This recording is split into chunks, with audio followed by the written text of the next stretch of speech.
Dá para ouvir? Bom dia. Bom dia. Pronto, tá gravando. Bom dia a todos. Eu sou Thales Alves Júnior. Eu sou do curso de licenciatura em Ciências Biológicas lá do IFAM. Sou aluno do PET, como voluntário.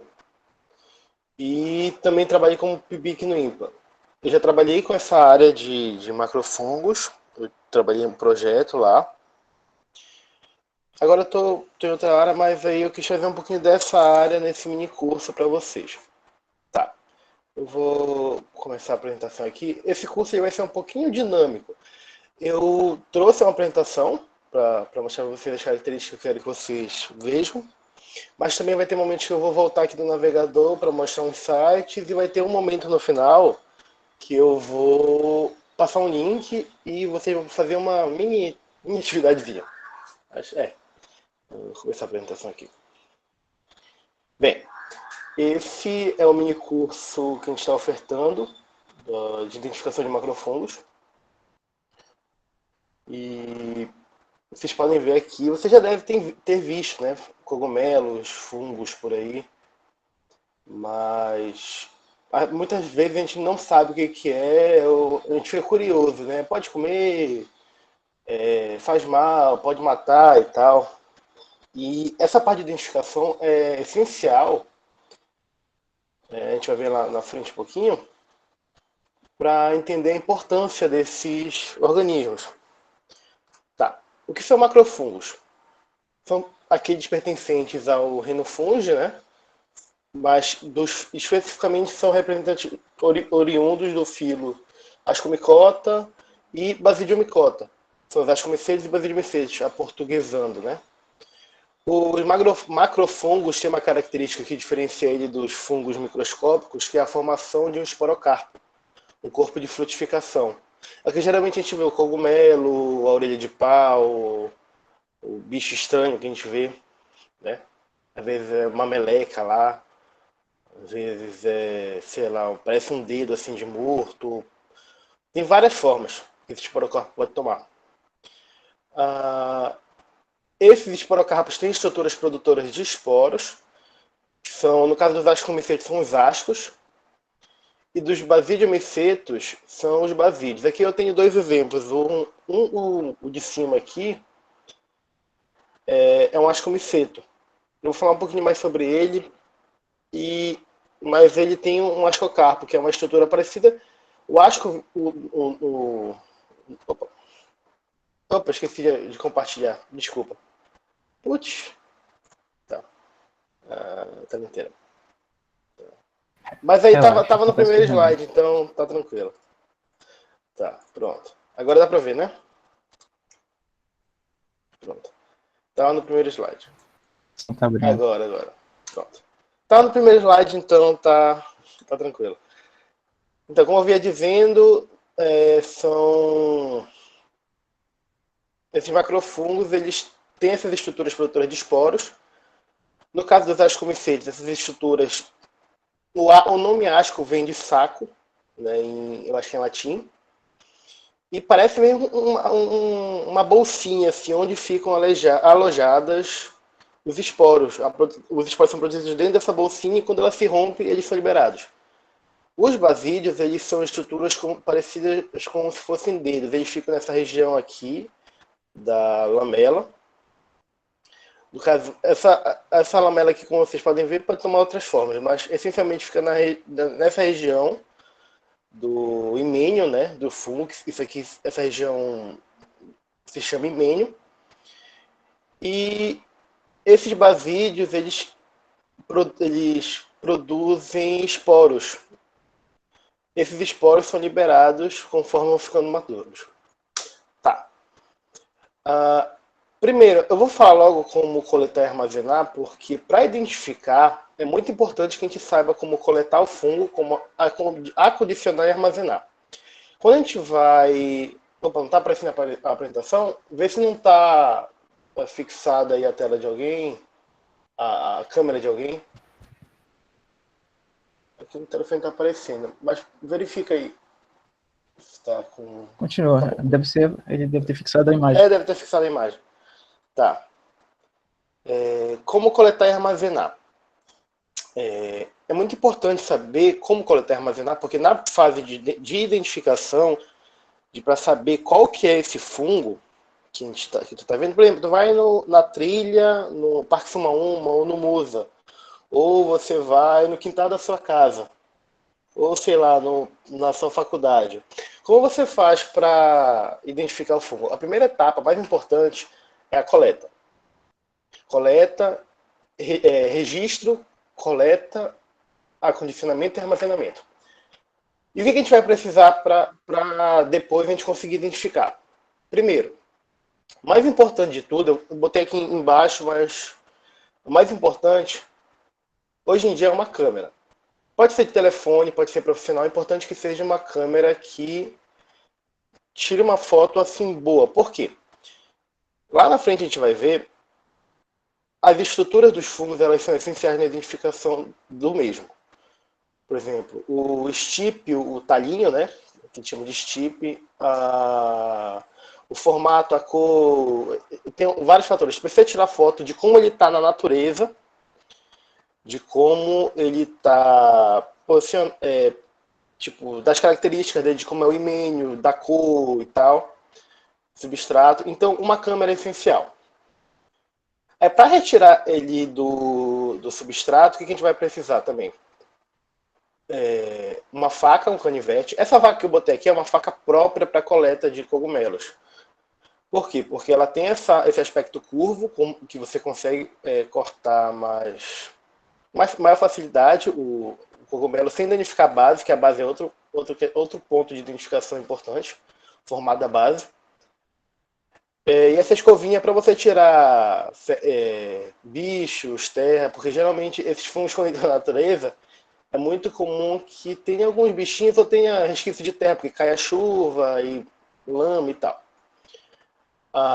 Uma lupa para verificar as estruturas é bom, principalmente em campo assim, porque às vezes tem certos macrofungos que, apesar de serem macrofungos, tem tamanho assim em milímetros, né? Uma régua para você, quando tirar as fotografias, você tem que botar alguma coisa para servir de escala, porque você pode tirar uma fotografia, a gente não vai saber se é grande ou pequena se não tiver um ponto de referência, né? Então, uma régua para incluir nas fotografias e também para obter os dados de tamanho, de diâmetro, altura e tal, é essencial. E para anotar todos esses dados que você obteve, os dados tipo escritos, você vai precisar de um lápis ou caneta e de um caderninho para anotações. Eu vou explicar como usar o caderno no próximo slide, mas é essencial que você leve para campo quando você quiser fazer uma coleta própria, uma coleta apropriada, né? E também uma caixa plástica com divisórias, que é essencial para você acomodar os fungos, porque você não vai botar no bolso o bichinho depois que coleta, né? Essa caixa é boa para fungos pequenos. Para grandes, você não tem como botar numa caixa. Aí, para isso, você pode usar um saco de papel. Aquele saco de papel de pão, papel craft, né? Você pode usar um saco de papel, correto. Ou você pode usar aqueles saquinhos plásticos, Ziploc, sabe? Que esse saco plástico ele também tem uma função essencial na coleta, no campo de coleta, porque você vai poder proteger seus equipamentos da chuva. É muito comum quando a gente vai para a mata e do nada começa a chover. Aí se molha uma câmera, um telefone, aí complica um pouquinho, né? E além disso, molhando a amostra pode danificar ela, né? Tem alguns cogumelos que são muito sensíveis à água, assim, né? Podem desmanchar. E o espelho? O espelho é essencial para, em campo, por exemplo, você tem um cogumelo num tronco, mas você só consegue ver a parte de cima dele. Antes de você tirar, você pode botar assim, posicionar para ver as lamelas e tal, para evitar porque quando você tira, você pode danificar, às vezes acontece, é normal. Então, é bacana ter esse espelhinho para você tirar uma foto assim com o espelho de baixo assim, para poder depois facilitar o serviço, né? Tá. Deixa eu botar isso aqui.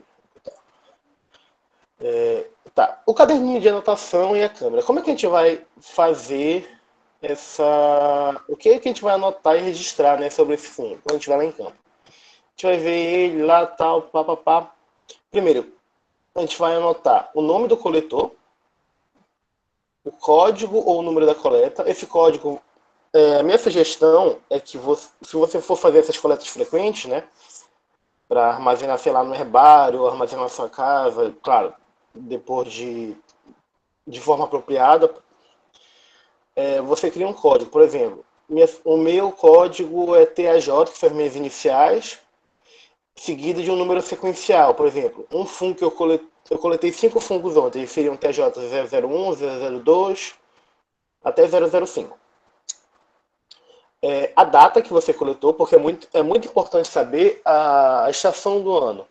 Tem fungos que crescem no verão, inverno, outono, primavera.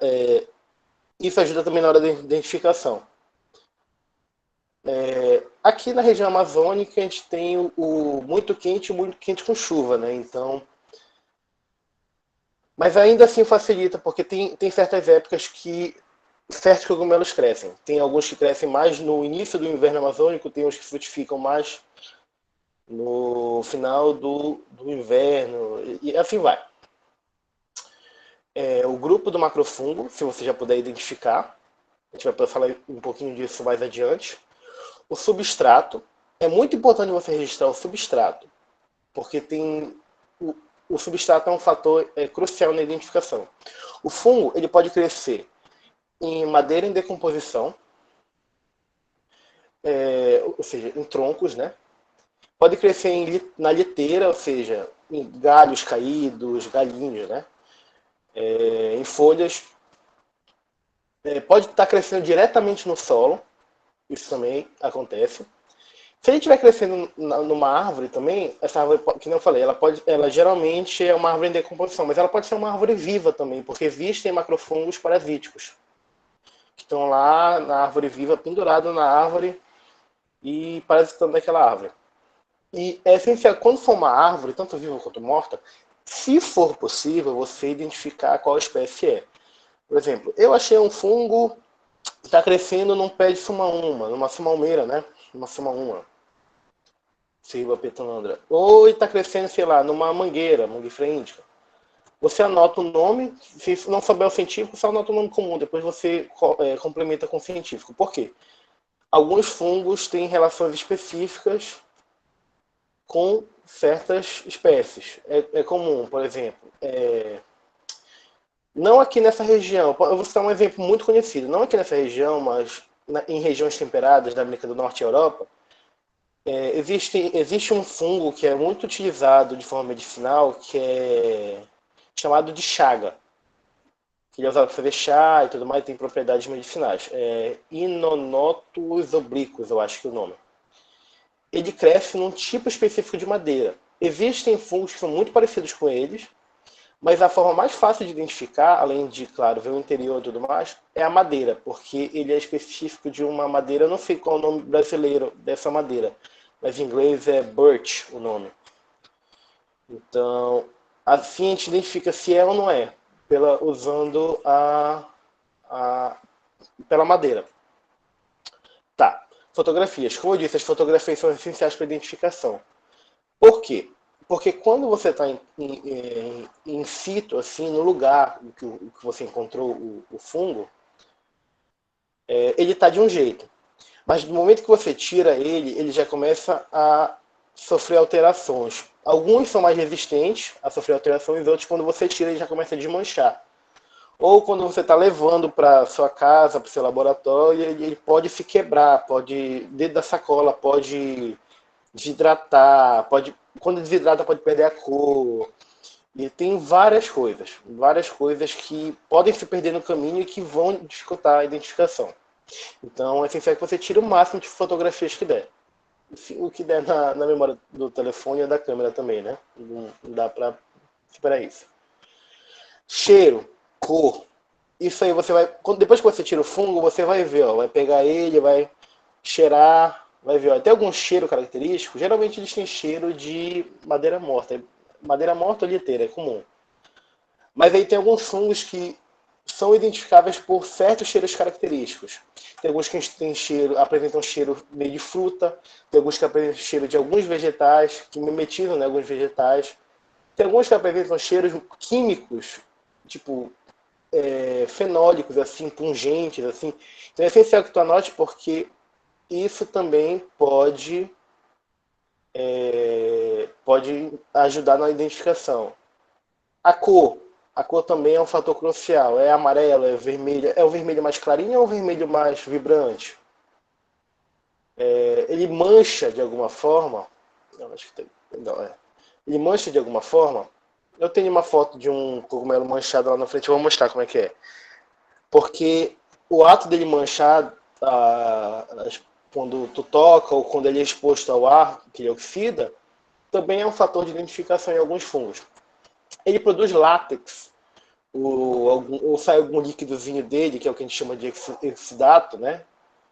Que são metabólitos expelidos pela célula fúngica. Também é crucial, porque tem fungos que você vê, parece uma orelha de pau, mas está cheio de bolinha, assim, de gotícula de um líquido, de uma cor. É um fator de identificação também.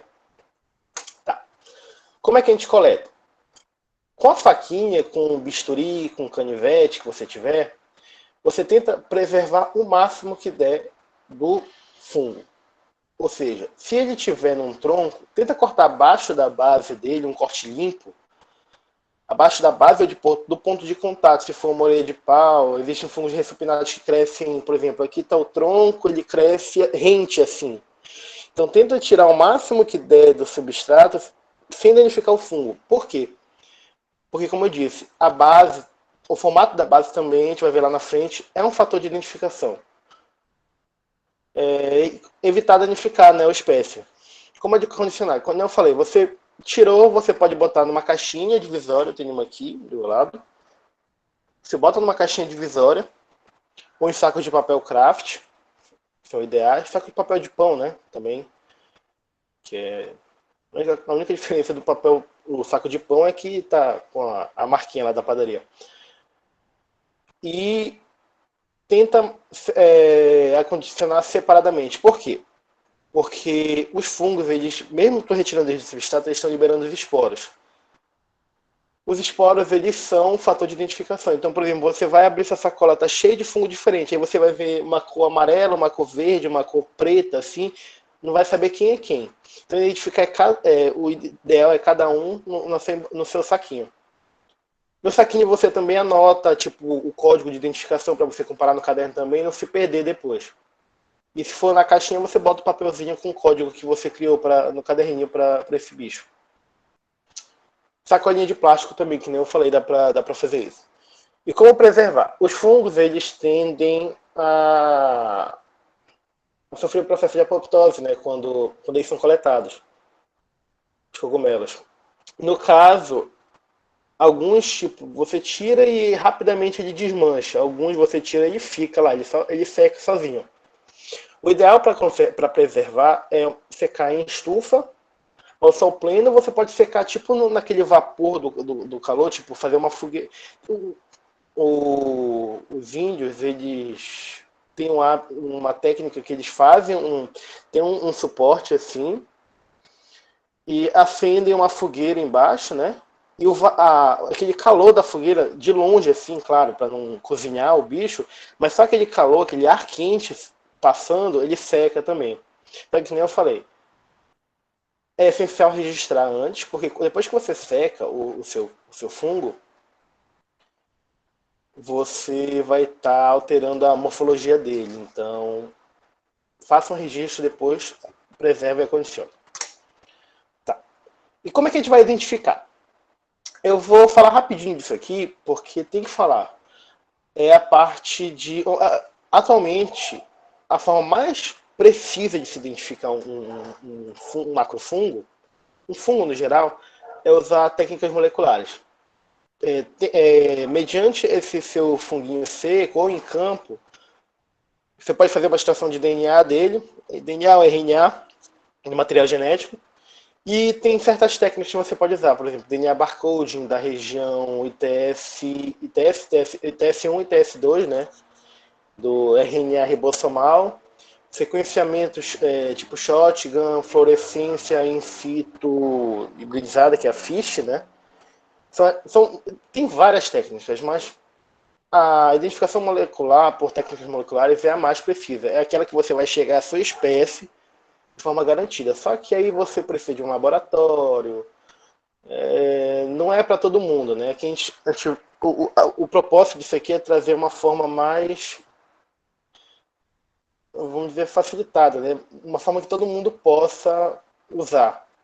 Então, mas aí eu tenho que explicar isso para vocês porque isso é parte do processo. Tá. E como é que a gente vai identificar por morfologia? Primeiro, lembra que eu falei dos grandes grupos que você tem que anotar lá no caderninho?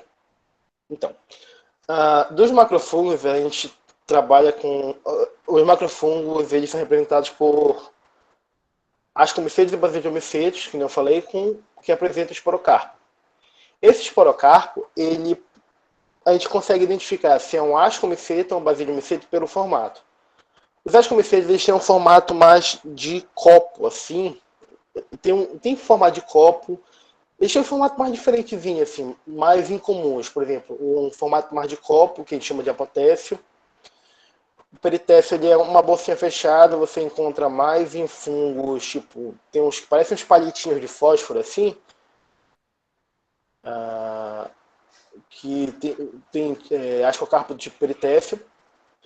E tem o cleistotécio, que é mais encontrado em fungos tipo mortella e tudo mais.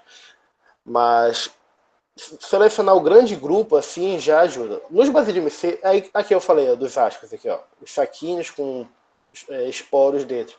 Se eu não me engano, geralmente são cerca de 8 esporos por asco. Mas isso aí depois. Essas imagens eu retirei do livro Primavera Funge. Depois eu passo a referência se vocês quiserem ler. É um livro excelente e tem na internet PDF. Só que, assim, ele não é dessa região, ele é da região sul. Eu vou falar um pouquinho mais sobre ele lá na frente. E os basidiomicêtios, que é o que a gente vê mais como cogumelo ou orelha de pau. Aqui, vocês lembram que eu falei os basídeos aqui, né, que são estruturas que ficam nas lamelas, parecem uns dedinhos assim.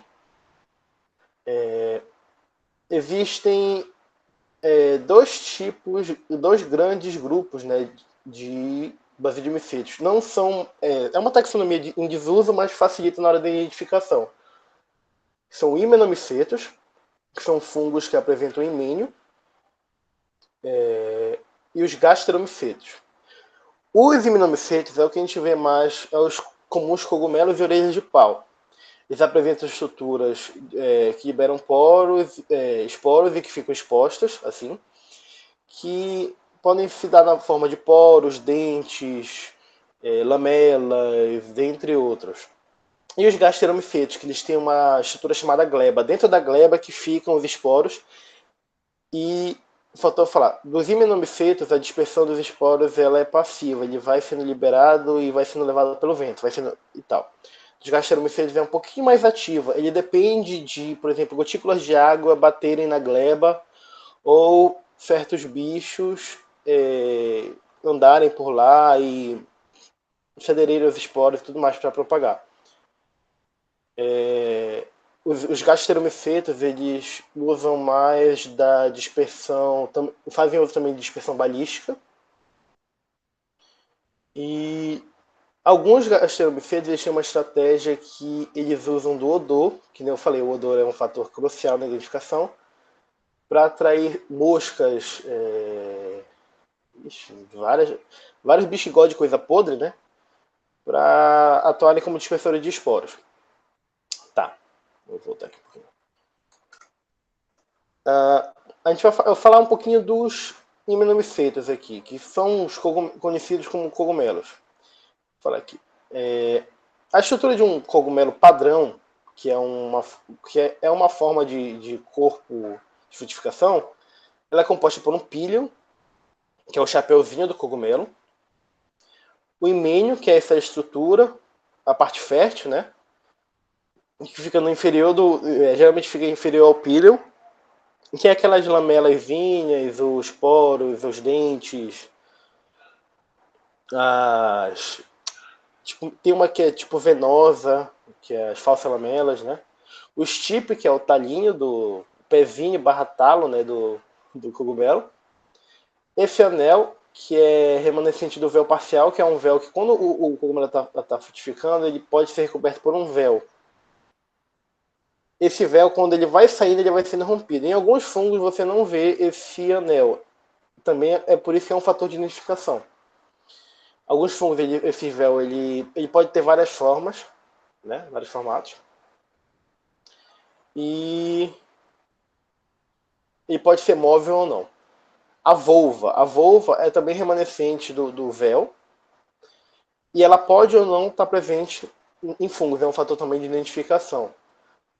Tá. As formas dos corpos de frutificação dos himenomicetos.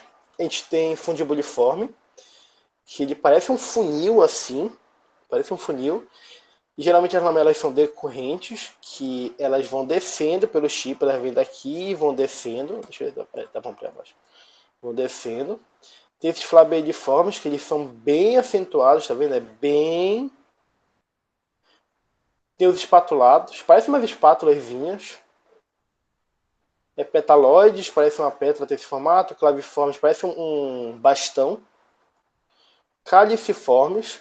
Os caliciformes aqui entra, tem as isso aqui tem as comicetas, que são assim, discoides, coraloides, parece um coralzinho mesmo, tu vê, parece um coral daqueles que tu vê no mar, tal. É muito bonitinho.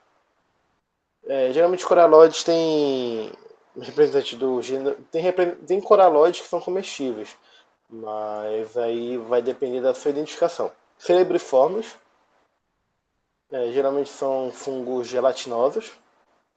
Auriculados e conchados, também geralmente são gelatinosos. Nidiformes, esses daqui são engraçadinhos, eles parecem um ninho de pássaro.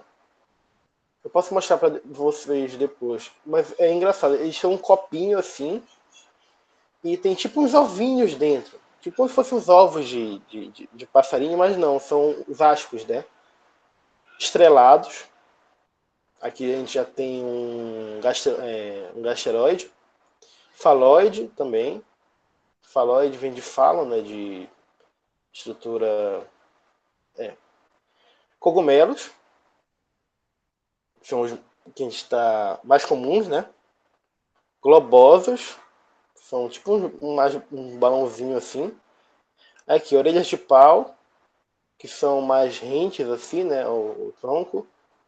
E são geralmente mais rígidos, mais borrachudos, mais secos. Reniformes, eles ficam assim, paralelo, né?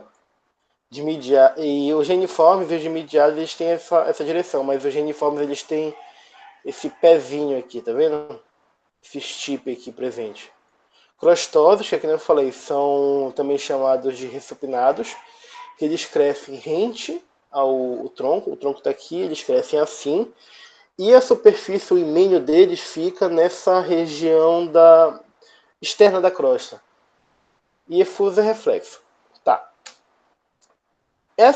Esses nomes que eu falei para vocês, eles são essenciais na identificação. Então, é bom ter isso em mente, porque quando você vai identificar, vou mostrar um pouquinho, ele diz lá, ele é infundibuliforme, lamela decorrente, ele apresenta pelinhos em cima, ele tem tanto de altura, tanto de diâmetro, no chip, no pílio. Aí, esses termos assim são muito importantes. Tá. Tipos de pílio.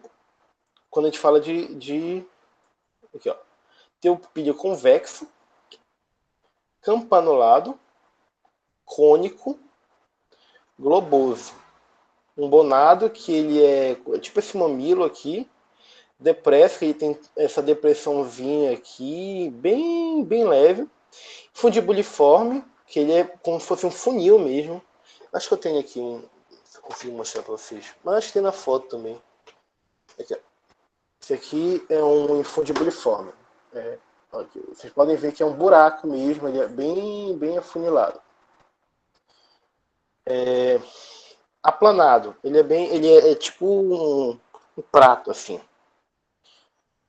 Os tipos de chip, a inserção, ela é central? O chip está centralizado no píleo?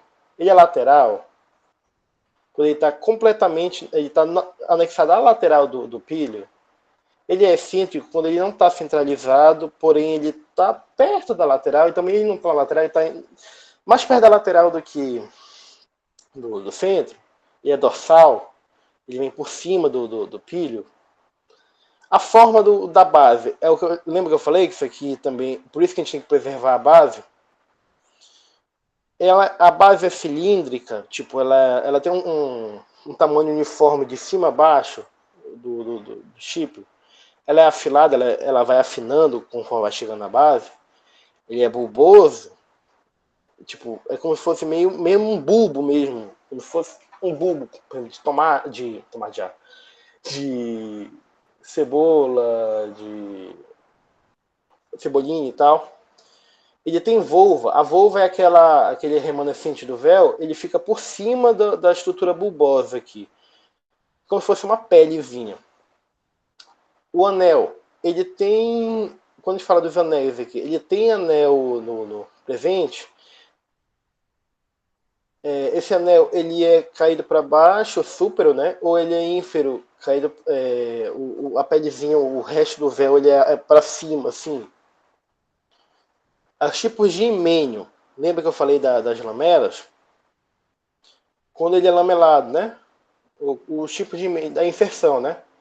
Ela é livre. Quando ela é livre, ela não é anexada ao chip. Ela fica tipo... eu vou mostrar depois para vocês um exemplo. Ela é adinata, ela é tipo curva, se ela vai anexar só um pouquinho no chip. Ela é anexa, completamente anexa ao chip. Ela é colareada. Colareada, ela forma como se fosse as lamelas, aí forma um cordão. O chip fica no meio. Só que o cordão ele fica em volta do chip. É uma característica também. Ela é decorrente, ela desce assim as lamelas vão descendo pelo chip assim, ou ela é marginada também. A forma. As lamelas elas podem ser inteiras, podem ser divididas, desmediadas, né? Elas vão tipo ramificando assim. Tem os poros também, labirintiforme, e tem dente. Existem fungos que tem meio que dentes assim, mas é como se fosse são estruturas penduradas assim. É como se fosse um té de uma gruta. É muito bonito. Tá. E como é que a gente identifica, né? Também. Aí a gente tem outras características morfológicas, por exemplo, a cor dos esporos. A cor dos esporos é um fator de identificação crucial quando a gente vai trabalhar com certos fungos para diferenciar. Porque, por exemplo, certos eu estou entre tal fungo e tal fungo. Às vezes a cor dos esporos para diferenciar. E como é que a gente tira essa cor dos esporos? Geralmente a gente vem com cogumelo, né? A gente corta aqui o chip, faz um corte no chip, bota em cima de um pedaço de papel. O ideal é ser um papel meio preto e meio branco, porque se a esporada for branca e tu botar no papel branco, tu não vai ver. E cobre. Cobre e deixa ali por horas. Você voltar, você vai ver a impressão dos esporos. Porque, como eu falei, a dispersão dos esporos desses fungos ela é passiva dos imunomicéticos, né? Então ele está lá constantemente liberando poros até depois que você removeu. Isso é um fator de identificação crucial. Depois eu vou fazer um teste com vocês. Odor. Tem fungos, por exemplo, tem um fungo alimentício aqui na Amazônia, que é a lentilha marrafônica, que ele tem um cheiro meio de fruta, assim, eu não sei como explicar. Não, de fruta não, é de amêndoas. Meio de amêndoas, assim, enquanto coleta ele, quando ele tá bem fresquinho. Mas depois que tu coleta ele, esse cheiro vai mudando quando ele vai envelhecendo, né, e tal. Ele vai ficando parecido com o de rabanete. Um cheiro mais ácido, assim, sabe? Um cheiro de rabanete mesmo. é um fator de identificação também, porque daí vem o nome dele, lentina rafânica. Rafânica é derivada de ráfanos, ráfanos sativa, que é o nome científico do rabanete. Manchas. Se tu toca nele, ele mancha, é um fator também. Por exemplo, esse aqui é boleto, é um fungo do gênero boletos. Acho que é boletos, rubro... Faltou um nome agora. Quando você corta ele, danifica ele e tal, ele muda de cor. Ele oxidiza, né? Que rompe a célula e em contato com ar e ela oxida, aliás. Oxida. Então aí ele vai manchar dessa tonalidade de azul. Mas tem fungo que mancha quando toca de amarelo. Fator também crucial na identificação.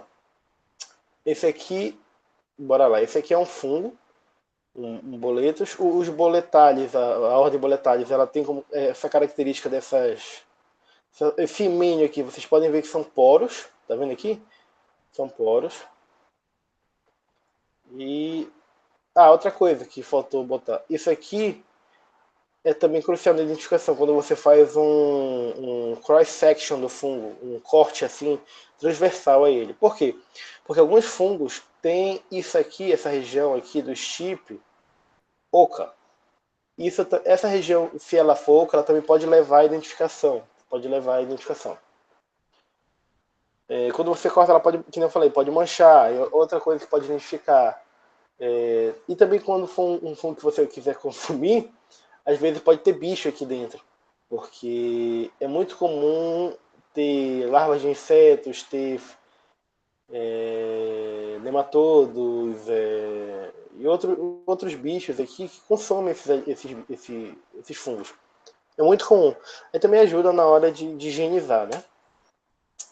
Identificação microscópica, as características morfológicas microscópicas.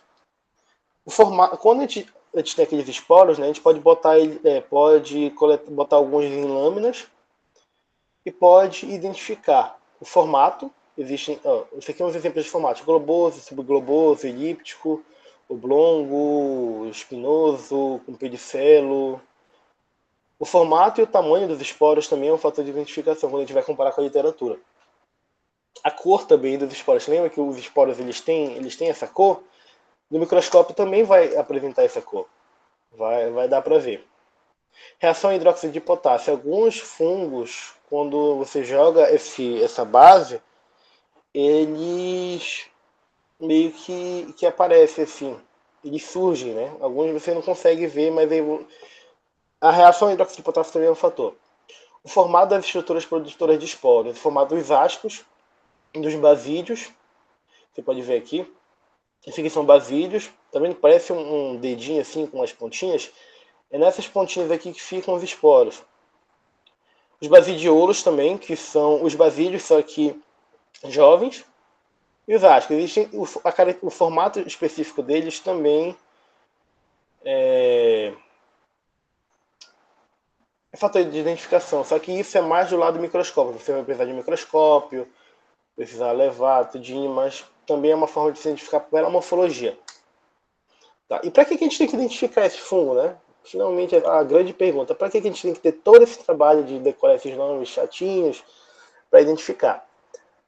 O mais importante é a busca do conhecimento. A gente só consegue preservar esses seres vivos se a gente conhecer eles. Muita gente tem medo: cogumelo, eu vou morrer se eu tocar, ou se ela faz mal, eu vou morrer se eu comer e tal. Mas é muito importante conhecer porque alguns são alimentícios, alguns têm potencial medicinal.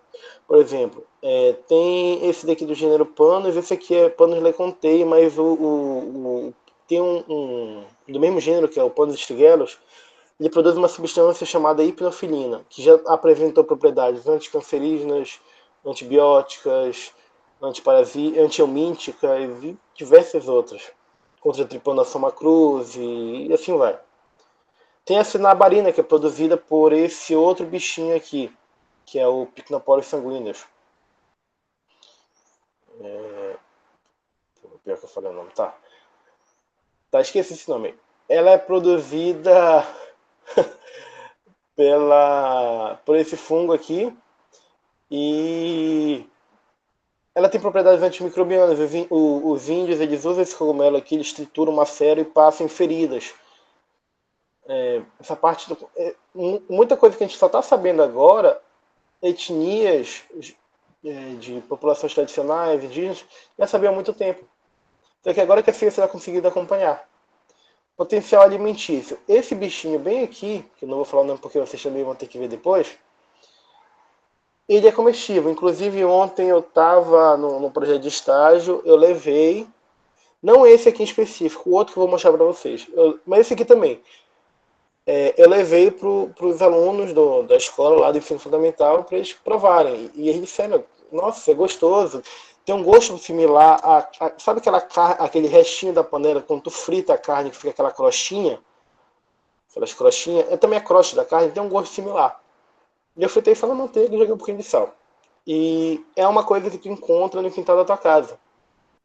Então, aprender a identificar por exemplo, tem que estar na minha casa algum cogumelo, por exemplo, esse aqui é a lentilha rafônica, aquele que eu falei. Cresce no quintal da sua casa. Por que que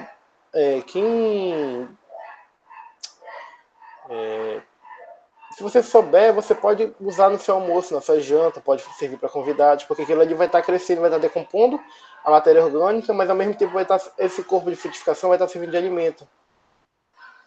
Então, isso aqui é caro, porque isso aqui tem produção em pequena escala e é muito caro. Então, você tendo que estar na sua casa já é uma coisa assim, um jantar gourmet gostoso.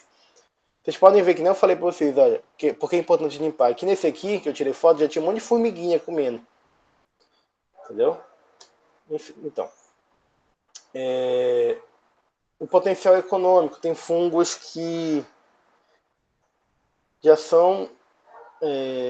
esses fungos alimentícios, eles têm potencial de replicação, de inoculação em troncos, em sacos de serragem, para você cultivar, para você produzir, vender e ganhar um dinheirinho. Então, e para que identificar também? Para evitar consumo indevido. Que nem eu falei, tem muitos fungos alimentícios deliciosos.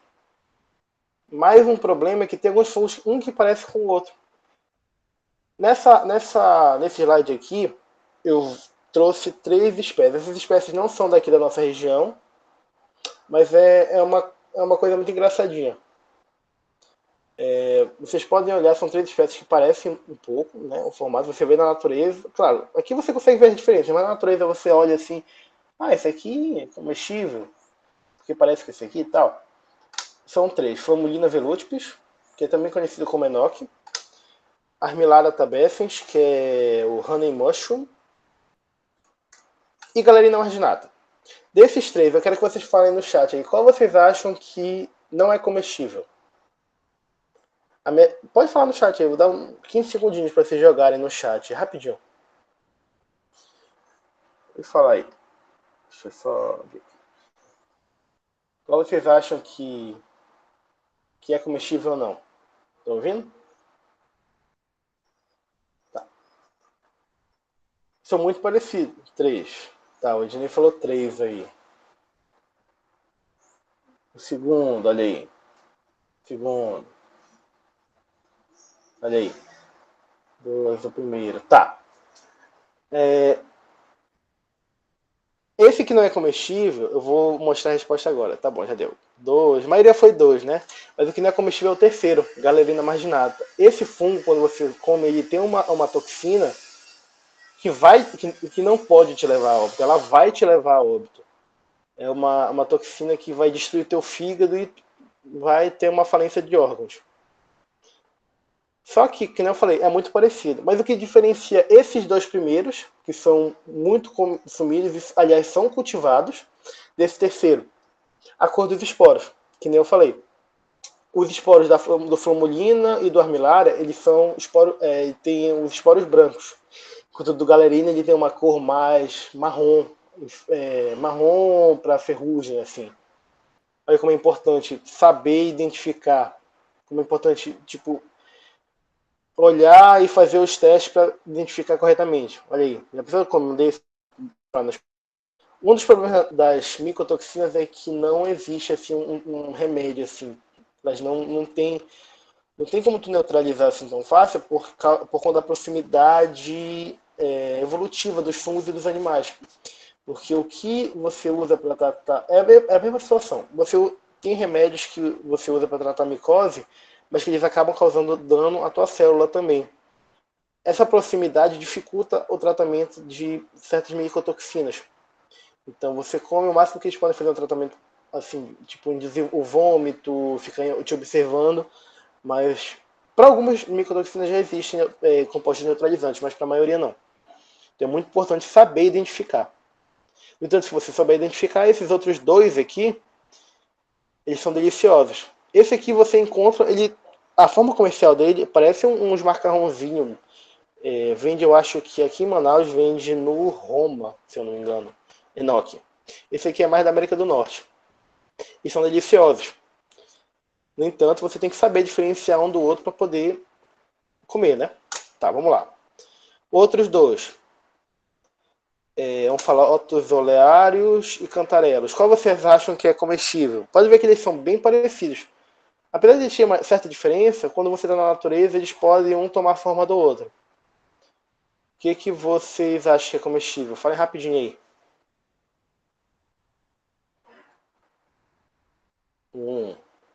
Dois. Primeiro. Dois. Tá. Bora lá. Alguns responderiam 1 e 2. Eu vou dar uma notícia para vocês. O que é comestível é o 2. O Onfalodes oleários, ele é um fungo também de regiões temperadas. Ele é conhecido como Jack-o'-lantern, porque ele é bioluminescente. Ele dá geralmente na época do Halloween. É a época de frutificação dele. Da em base de árvore, assim, de noite ele brilha no escuro, ele dá um brilho muito forte.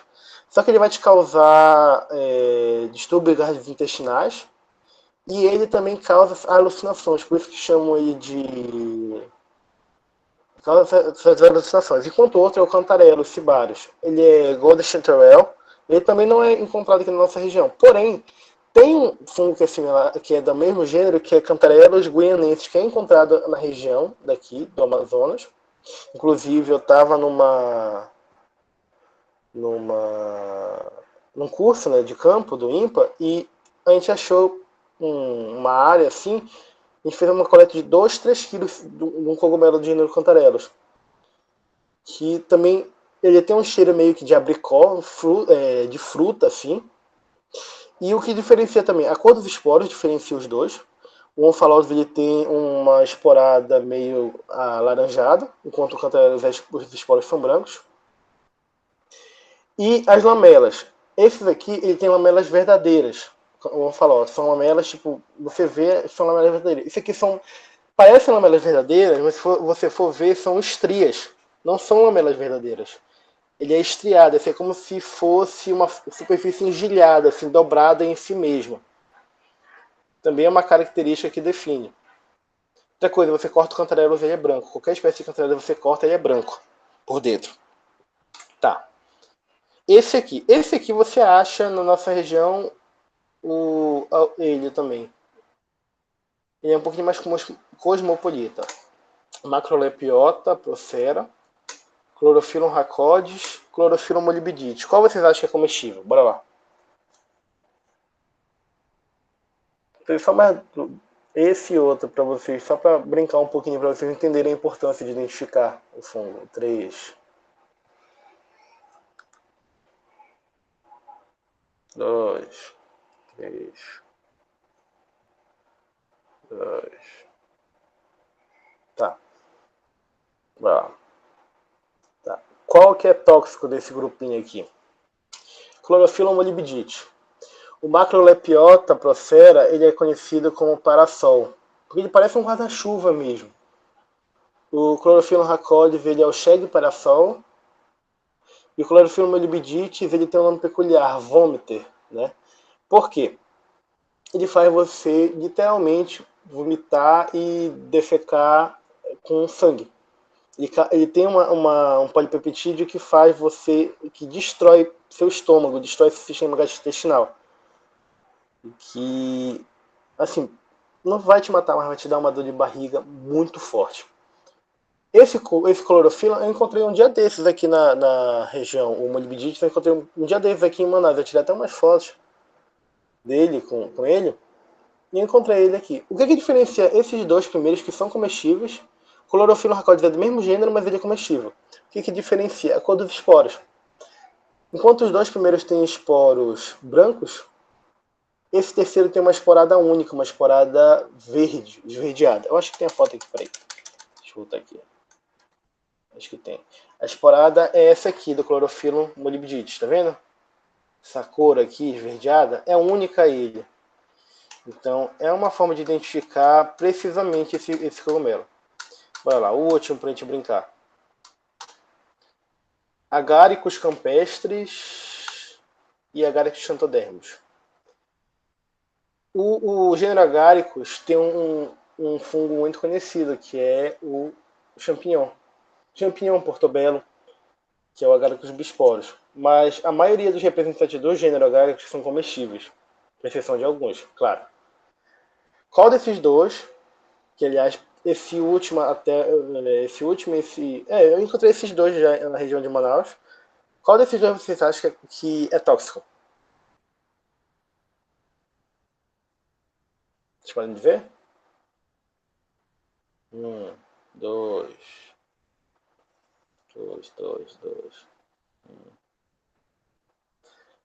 Bora lá. O tóxico desse grupinho, desses dois aqui, é o xanthodermos. Lembra que eu falei que a mancha e o cheiro é um fator crucial na identificação? Você pode reparar que ele é meio manchado amarelo aqui, na base dele também, quando você toca. Apesar dos esporos serem da mesma cor, os agáricos eles têm essa lamela rosa que vai ficando marrom e por fim ela vai ficar um marrom bem escuro, chocolate ou preto. Os esporos são iguais, as características morfológicas são iguais, mas o que diferencia esses dois, esse que você pode comer que é delicioso, e esse que você vai passar mal, vai dar um distúrbio gastrointestinal, é a questão da mancha quando você toca nele ou você corta a base dele aqui. E esse fungo ele também apresenta uma característica, não dá para mostrar, né, mas é um cheiro. E tem um cheiro fenólico, um cheiro meio pungente, químico mesmo. Depois que você coleta, você começa a cheirar, é insuportável. Quando você cozinha ele, fica mais forte ainda, fica tipo... estraga qualquer panela que tu estiver usando e a tua cozinha vai ficar fedorenta, vai ficar com esse cheiro químico muito forte, insuportável. E tem também um sabor amargo, assim. Outra característica importante da identificação, o speed test, que a gente chama. Não tem problema, independe de qual seja o fungo, se for, por exemplo, esse aqui que pode te matar assim, depois do consumo, ou se for esse, uma das características de identificação faltou colocar, sabia que estava faltando, é o speed test. Você pode dar uma mordida no fungo, no cogumelo, mastigar e depois você cospe. Por isso que é speed test, o teste do cuspe. Você mastiga e cospe. O sabor também dele também é um fator de identificação. Tem uns fungos do gênero rússula, que é as rússulas vermelhas, que eles são a mesma situação aqui. São parecidos, mas o que diferencia um rússula que vai te dar dor de barriga e um rússula vermelho que vai te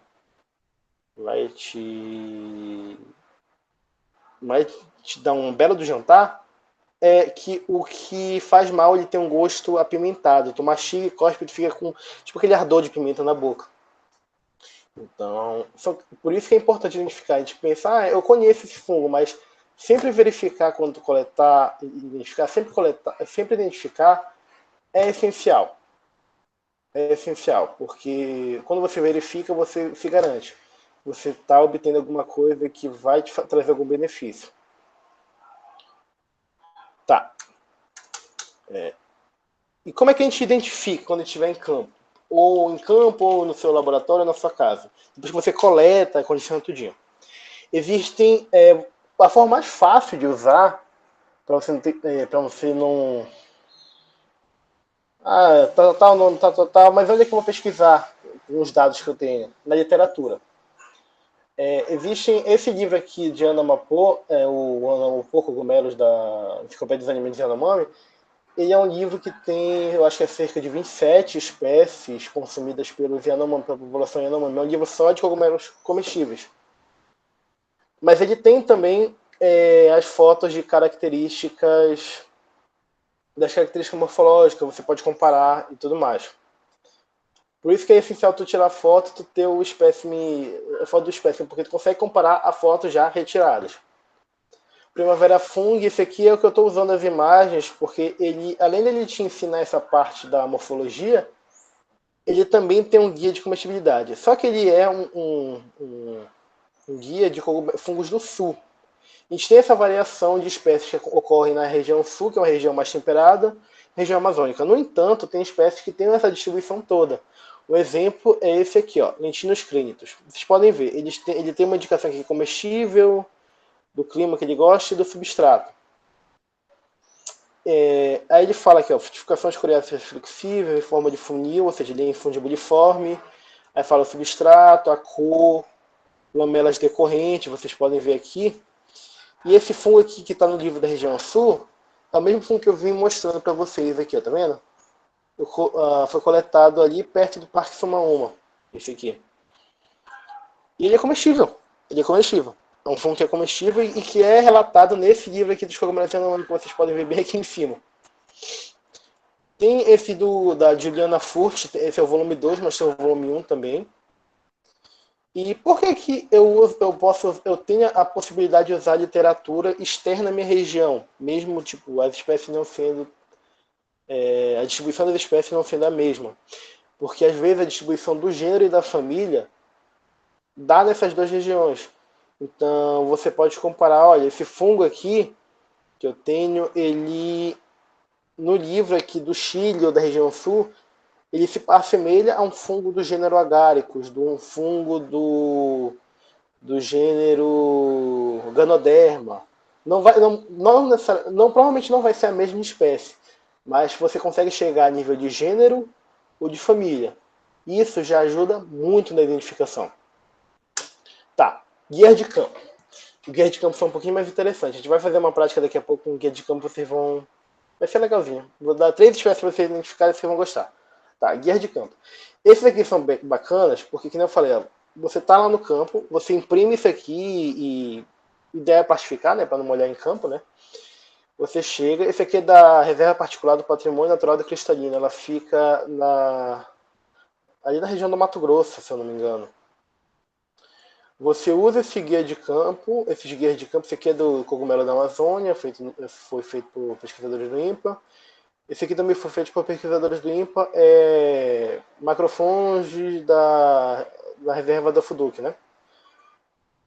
Isso aqui é a forma mais fácil de você estar em campo e identificar no campo. Por quê? Ou você vai aproximar a nível de gênero ou família. Por quê? Porque você vai estar lá, você vai ver o cogumelo no tronco, você olha no guia de campo, você compara com a foto. É uma coisa mais portátil de você levar. Porque são folhas assim, né? E as fotos elas são bem nítidas, assim, dá pra ver bacana, né? Ó, dá pra ver aqui a lamela, então dá pra você comparar e chegar a essa identificação rápido. Aí, claro, você tem que verificar que alguns guias de campo, por exemplo, esse aqui, ele fala do Caripia montagnei. Esse guia, ele é datado de 2017, mas essa espécie aqui, ela também é conhecida como Gymnoplus montagnei. Então, o ideal é você pegar esse nome, joga na internet quando você tiver, você vê o nome correto, porque aí, por exemplo, um livro pode relatar que Lentinus edodes é comestível, mas aí tu acha o nome Lentinus edodes. Esse que eu falei é o shiitake. Ele teve essa mudança de gênero e de família, mas quando você joga na internet, geralmente você acha que mudou o nome, né? Você acha o nome comum desse fungo. Então, o guia de campo é a forma mais fácil de você identificar. Aí, tá. Chaves dicotômicas virtuais. É uma forma também de trabalhar a identificação. Eu vou sair aqui da apresentação, porque no site aqui, peraí. Pronto. Existem sites em inglês com... Esses sites em inglês, eles também ajudam você a chegar a nível de família, de gênero, de grupo também. Mas eles têm a desvantagem que eles são em inglês e eles não são da nossa região. Então, é uma coisa que ainda falta aqui na nossa região para elaborar, né? Por exemplo, esse aqui é o Mushroom Expert, é um site muito bom. E são as chaves para os grupos, os grandes grupos de cogumelos, né? Aí, por exemplo, aqui, você acha um cogumelo, aí você vê que ele, assim como esse aqui, assim como ele corresponde a essa descrição, ele cresce, né, tipo um shelf-like, ele cresce em madeira, assim, num formato meio que de tábua, assim, né, aí o cogumelo é bem duro e borrachudo, ou é meio que semelhante à madeira, ou à casca de madeira. As lamelas são duras e difíceis de manusear. Podem ser. O imene pode ter um aspecto de labirinto e tal. Aí você chega aqui aos poliporos. São os poliporos, né? Tá, aí você vem na família aqui, aí vai mostrar aqui, ó, a ordem poliporalis. Aí vai mostrar esses indivíduos aqui. Aí com esse aqui, aí vai ter as características dos poliporos. Aí pode chegar, por exemplo, na ordem aqui. Aí assim você vai usando essas chaves e pode ir chegando a gênero e quem sabe até espécie. Esse aqui é outro, que é o. Esse site aqui é outro. Eu posso passar o link depois no chat. Isso aqui ele trabalha com fotos, olha aqui, por exemplo. Eu achei um fungo, ele parece um ninho de passarinho. Lembra que eu falei daquele fungo que tem, parece um ninho de passarinho aqui, como parece? Um copinho com os ovos aqui, né? Ele é meio formato de coral, ele é crostoso, parece um copinho, tem lamelas, né? Gelatinoso, com poros. Ele parece uma bola, assim, uma bola que você aperta e sai os poros, que é a gleba, né? Que são gasteroides. Ele parece um objeto fálico, né? Esse aqui tem um nome característico. Esse aqui é o mutinus, do gênero mutinus. E mutinus vem de cachorro, porque ele parece alguma coisa do cachorro, né? Ele tem dentes. E assim você vai, por exemplo, você acha um fungo, ele é coraloide. Aí você vai aqui, você compara, né, com a descrição. Tá, bateu? Chaves. Aí te dá a chave dicotômica desse, tipo, o corpo de fixação mais compacto, é, apresenta talos bem ramificados, mais paralelos e apontados para cima, e os talos, né, os talinhos, né, apontam e não tem estrutura, pontas similares a coroas, aí é ramária. Você clica aqui, ele te dá um exemplo da espécie. A chave dicotômica, que eu falei, é bom para você chegar a nível de ordem, família e talvez gênero. Porém, como eu disse, não existe uma coisa feita na nossa região. Então, se você acha, meu fungo está idêntico a esse aqui, é esse aqui. Pode não ser. O ideal é você afirmar que você chegou até mais ou menos no gênero. A espécie, é o que eu falei, a espécie, ela depende da região que tu tá. Porque cada espécie tem uma distribuição. E que nem eu mostrei vocês com os agáricos. Existem agáricos tóxicos e agáricos comestíveis. A distribuição é muito importante, identificar dentro do gênero é muito importante. Então, tá. Vou voltar aqui para o slide. Outra forma de você identificar. Lembra das fotos que você tirou? Existem grupos, por exemplo, no Facebook, grupos online, também tem o WhatsApp, Telegram. Isso aqui são os do Facebook que eu trouxe. Grupos online de identificação. Cuidado. Quando você postar num grupo, sempre vai ter um especialista que vai responder, mas sempre vai ter gente que vai postar a identificação errada. Geralmente eles finalizam com as reações quando a identificação é errada, por exemplo. Eu posto um fungo lá, ele é do gênero agáricos. Só que aí vem lá um doido e bota lá, isso aí é Proteus. Aí geralmente eles botam uma reação triste, né? Os outros membros, porque eles sabem que não é. Mas sempre tem alguém que entende mesmo. Você pega o nome, você compara na internet, aí você consegue achar de forma mais direta, assim. No entanto, você tem que tomar cuidado. Quando você pesquisa grupos de cogumelos, aliás, esse aqui são só em inglês, porque são grupos mais, vamos dizer, mais ativos, assim, e mais bem frequentados também. Quando você joga Mushroom, né, em inglês, você acha esses grupos aqui.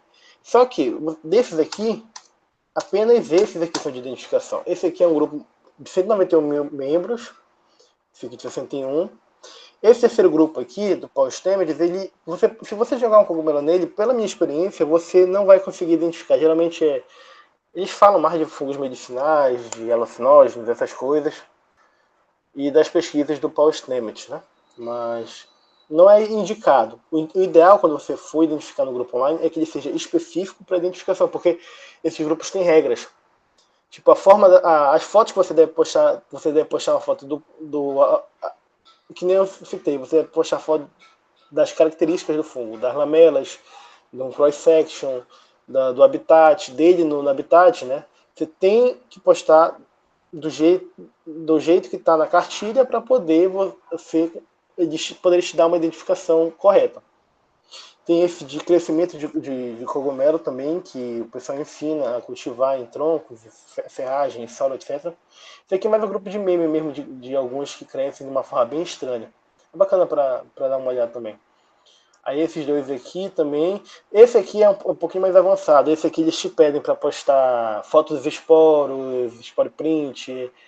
É uma coisa bem profissional mesmo. Só que é mais difícil de te responderem lá. E tem esse de parasitas, porque, que nem eu falei, os cogumelos podem ser parasitas, mas também existem fungos parasitas de outros fungos. Então, por exemplo, existe o lobster, eu esqueci, Hipomyces, lobster, deixa eu ver aqui. Lobster mushroom, é o Hipomyces lactiflorum. Ele é um fungo, ele não é da nossa região, ele é um fungo conhecido como cogumelo lagosta, assim, que tem um gosto meio de frutos do mar. Você olha isso aqui, você pensa que é um cogumelo, mas na verdade é um parasita, um ascomiceto que infectou um basidiomyceto do gênero Russula. Geralmente é do gênero Russula. E tomou de conta todo o esporocarpo.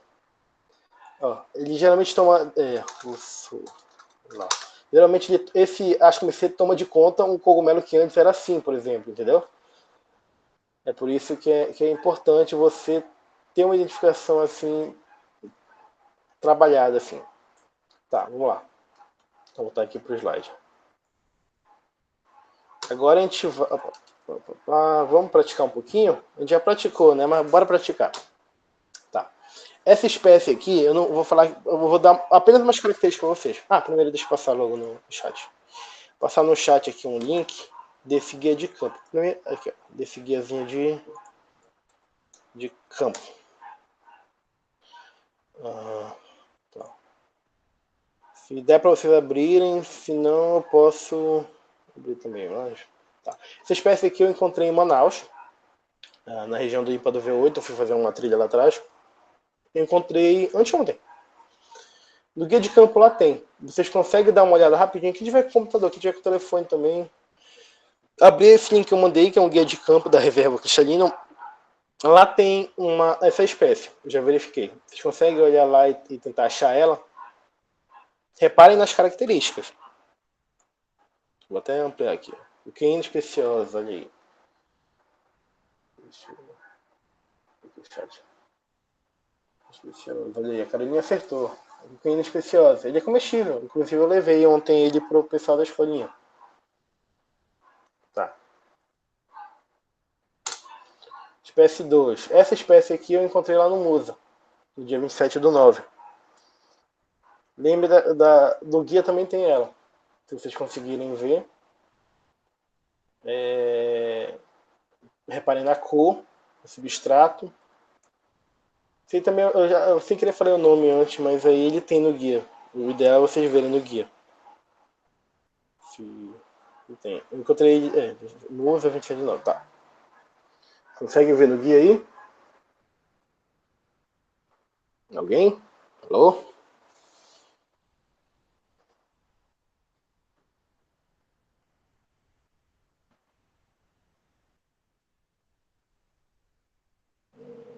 Alô, alô, alô? Tem aí?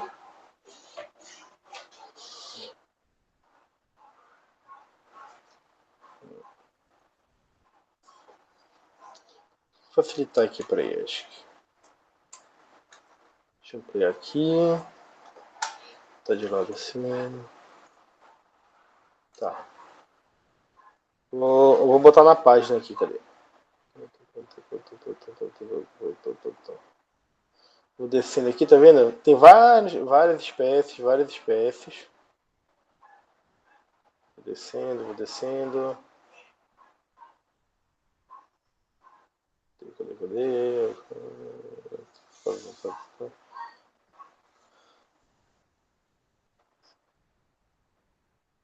Tá. Tá aqui nessa página. Qual desses vocês acham que é? Vou comparar com algum daqui. Conseguem ver aí?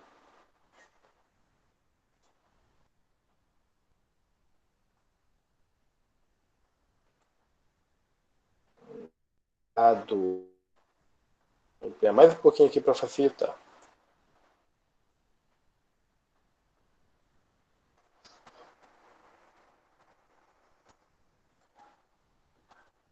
De Pycnopolis sanguíneas, a Carolina acertou aí. O primeiro era coqueina especiosa e o segundo Pycnopolis sanguíneas, tá certo. Vou pro terceiro aqui. Esse aqui eu coletei numa viagem que eu fiz. Encontrei ele em Lisboa, ou seja, ele não é daqui, no inverno lá. Mas ele também é similar a um cogumelo que a gente viu ainda agora. Vocês conseguem me dizer? Ó, dentre as características deles aqui. Aqui, ó, a lamela ela é livre, né? O chip é livre, a conexão. Tem esses esporos que vão passando do rosa pro marrom. Acho que está aqui no início. Né? Por aqui, essa página aqui, tá na página 4.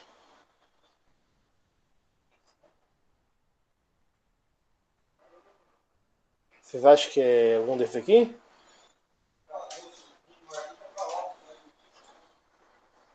Vou falar aí. Tem que ter medo de chutar, não.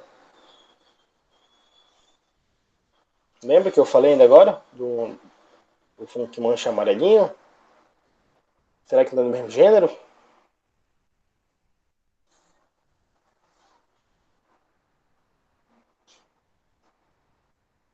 Alô, alô, alô?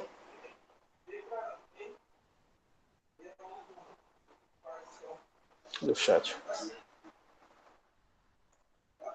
Agaricus SP. Parece o SP2, não sei. Mas chegou a gênero, é Agaricus, tá certo. Esse aqui é o Horse Mushroom, que é Agaricus. É Agaricus. É o Avensis, esse aqui. O Agaricus Avensis. Mas como ele não é dessa nossa região, a gente chega a nível do gênero, Agaricus. Aí depois a gente vai olhar a região dele e aí talvez a gente chegue em nível de gênero. O importante, nível de espécie. O importante é a gente achar o gênero. Porque depois a gente olha a distribuição e compara.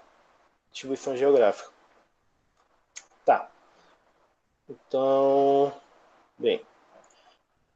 Essas são as referências que eu usei na parte de identificação e tudo mais. Tem os guias de campo também, se vocês quiserem, podem me mandar e-mail, eu posso estar passando. Para mandar e-mail do PET, eu posso responder por lá também. Eu tenho esses livros em PDF aqui, tudinho. Tenho outros livros também, tenho guia de campo, várias coisas também. E é isso. Obrigado a todos. Sigam lá no canal do YouTube, Pet Biologia e Fã. porque lá vai estar toda a... Esse mini curso vai ser botado lá daqui a um dia ou outro. Siga o nosso Instagram para mais cursos desse tipo, né?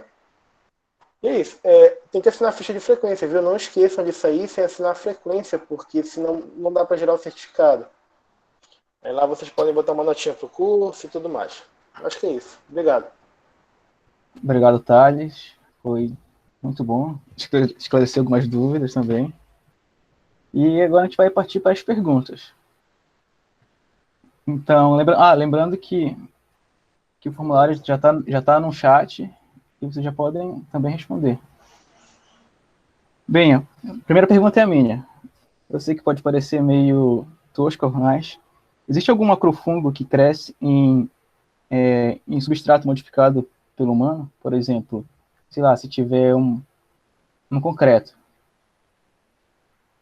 Assim, existem, geralmente, o que o macrofungo ele quer, né, o fungo no geral, ele se alimenta de matéria orgânica. Porém, se for falar de um substrato assim feito por humano, assim, eu não vou dizer que é um substrato feito por humano, mas é um intermediário. Tem fungos que crescem em serragem de madeira, tipo restos de serraria, né? Mas também tem fungos que crescem em borra de café. Sabe aquela borra de café que tu vai, passa o cafezinho e tu joga no lixo? Sim, Tem gente que cultiva fungo naquilo ali. Geralmente são fungos que crescem em madeira, que eles gostam, por conta da presença de lignina ou de hemicelulose. Mas existem cultivos de fungos Agora, matéria inorgânica, não... Eu acredito que não. Mas se faz uso de matéria inorgânica, de sais inorgânicos, para cultivo comercial de certos fungos que crescem no solo. Por exemplo, o champignon. Ele precisa de um solo rico em certos sais para poder crescer. Ah, sim. Beleza. A próxima pergunta é do Ednei. Thales, tem algumas batatas aqui em casa, elas criaram alguns troços sobre elas. Aqueles são fungos? Eu posso abrir a câmera e mostrar. Assim, tem fungos que afetam batatas, mas eu acredito que seja é tipo uma verruguinha verde, né? Se for meio verde, assim, meio rosada, uma verruguinha, pode ser o broto da batata. Mas existe um fungo, eu vou apresentar aqui.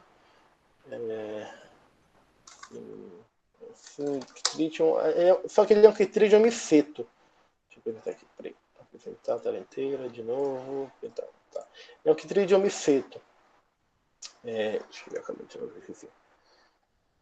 O Syntridium endobiótico. Ele dá esses tumores na batata e ele é até considerado como uma arma biológica, né, em alguns países. Mas ele é um Chytridium miceto que causa esses tumores. Ele é um parasita obrigatório do gênero Solano, da beterraba, da batata, do tomate, jurubeba e tal. Mas não é, provavelmente não é isso aqui que causa o teu tumor. Por exemplo,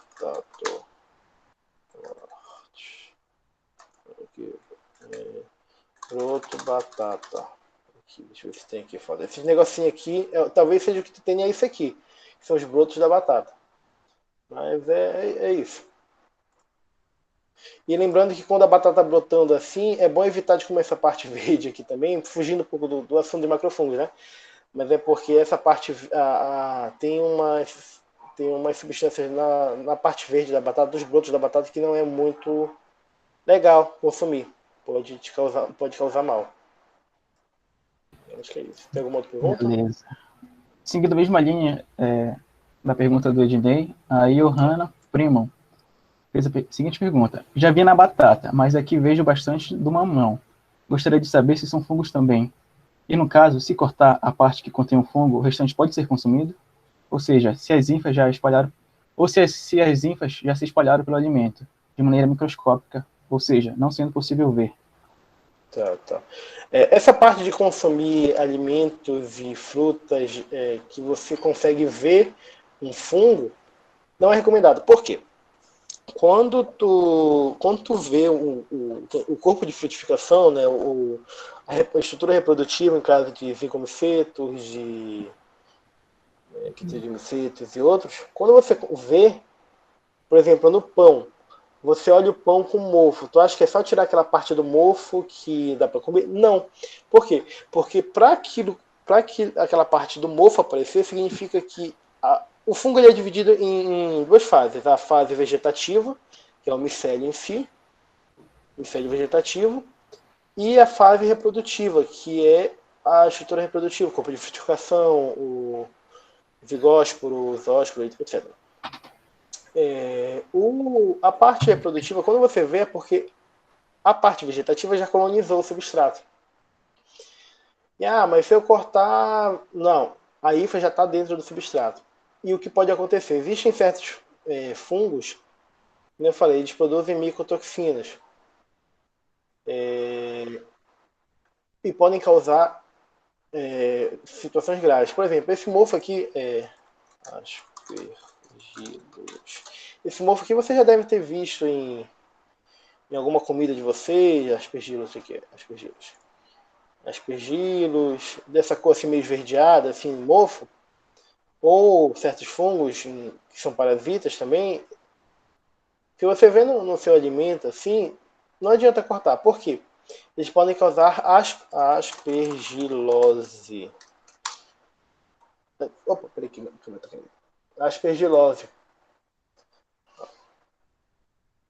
Pode causar aspergilose que quando você inala.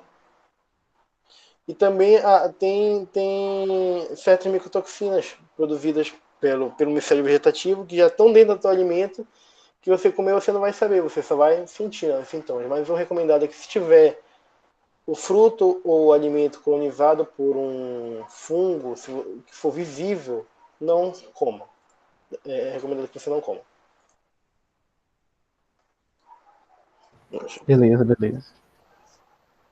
Eu tenho mais uma pergunta, no caso, eu acho que seria a última.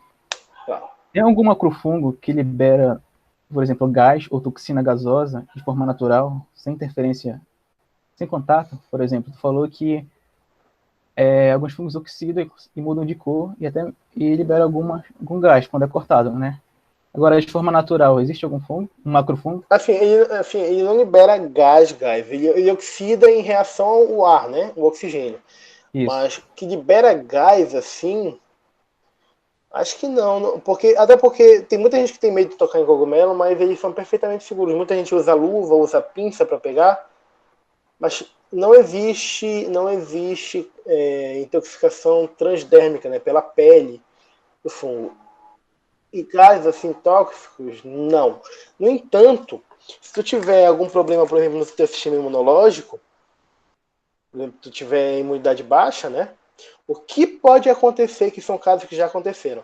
Aspergilose, por inalação, no caso de microfungos, aspergilose, por inalação dos esporos, eles podem se alocar no teu pulmão e te infeccionar e tal, causar danos, né?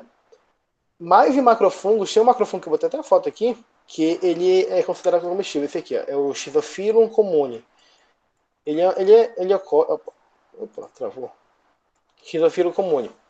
Ele ocorre muito aqui na região de Manaus, na verdade ele ocorre em todo mundo. Isso foi engraçado, que ele tem mais de 2.300 tipos sexuais de compatibilidade sexual, né? Então ele é um dos seres, ou talvez o ser que tenha mais sexos no mundo, né? Mas o que acontece? Muitas pessoas que têm imunidade prejudicada, baixa, quando inalam os esporos desse bichinho aqui, esse bicho pode colonizar a esôfago, traqueia, pulmão, essa região. E aí tu pode parar no hospital com essa micose, entendeu? Mas toxina liberada por gás eu não tem, não. Nem por toxina por gás, nem por toque, assim. Geralmente as micotoxinas elas causam efeito, o dano delas no sistema gastrointestinal, no fígado, etc. As micotoxinas elas não têm caso de toxicidade por toque ou cheiro. Ah, sim, perfeito, perfeito. Obrigado. Bem, eu acho que é isso. Não tem mais perguntas. De novo, agradeço o Thales pela apresentação desse meu curso. Foi de excelente explicação sobre macrofungos. E é isso. Suas considerações finais? Não é isso. Qualquer dúvida, vocês podem falar comigo no meu e-mail. Vou até botar aqui. Vou botar bem aqui mesmo. Vou botar na tela aqui. Trocar aqui, obrigado. tjfilho01@gmail.com. Podem falar comigo. Se vocês me mandarem também no Instagram do Pet ou no e-mail do Pet, eu também posso responder. Podem mandar foto também, se tiverem dúvida. Mas é isso. Obrigado pela oportunidade, né, Pet? E vamos seguindo em frente buscando conhecimento, né? Porque conhecimento é poder. Boa, boa. Então é isso. Agora, pessoal, a gente tem uma surpresa para vocês, né? Irá ter o sorteio de um livro. Um colega nosso irá sortear. Então, por favor, Micael Martins, se apresente.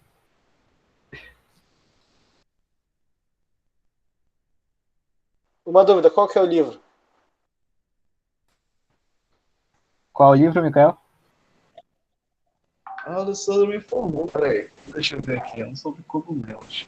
É o Guia de Cogumelos, né? Isso. Vou mostrar a capa. Guia de Eu tenho Cogumelos. esse livro aqui, eu vou mostrar a capinha para o pessoal. Peraí. Mostra aí. Esse livro aqui.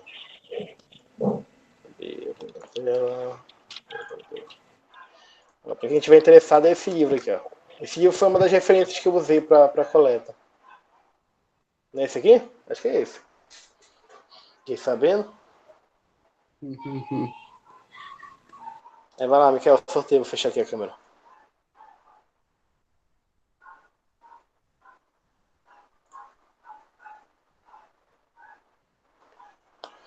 Antes explica como é o sorteio, como vai ser.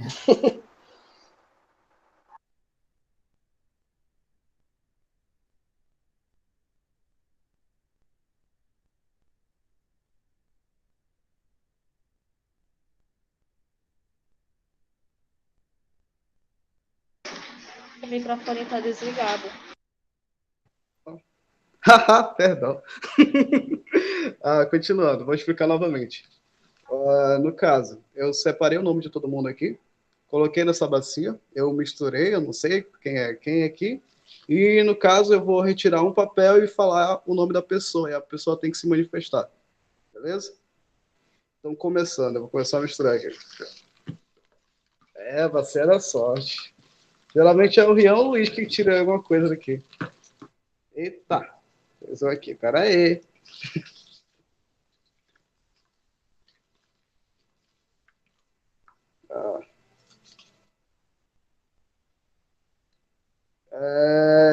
Não sei se vocês podem ver, Yasmin está presente?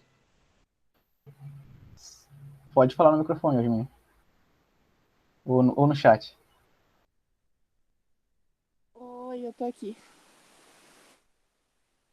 Alô? Tu é de Manaus ou de alguma cidade fora? Meus parabéns pelo presente. Eu sou de Manaus, tanto que daqui a pouco eu estou indo pro IMPA. Sim. Então, deixa o e-mail de contato e o número de telefone nos comentários, que a gente vai entrar em contato contigo para poder te enviar o livro. Tá bom, obrigado. Então é isso, pessoal. Obrigado pela presença de vocês. E lembrando que esse mini curso vai estar no YouTube, amanhã, possivelmente. E que hoje ainda, se não me engano, tem palestras à noite. E amanhã tem outro mini curso. Então, solicito a presença de vocês. Será de grande incentivo. Mais uma coisa. Não esqueçam de confirmar a presença de vocês no formulário que foi posto no chat. E é isso.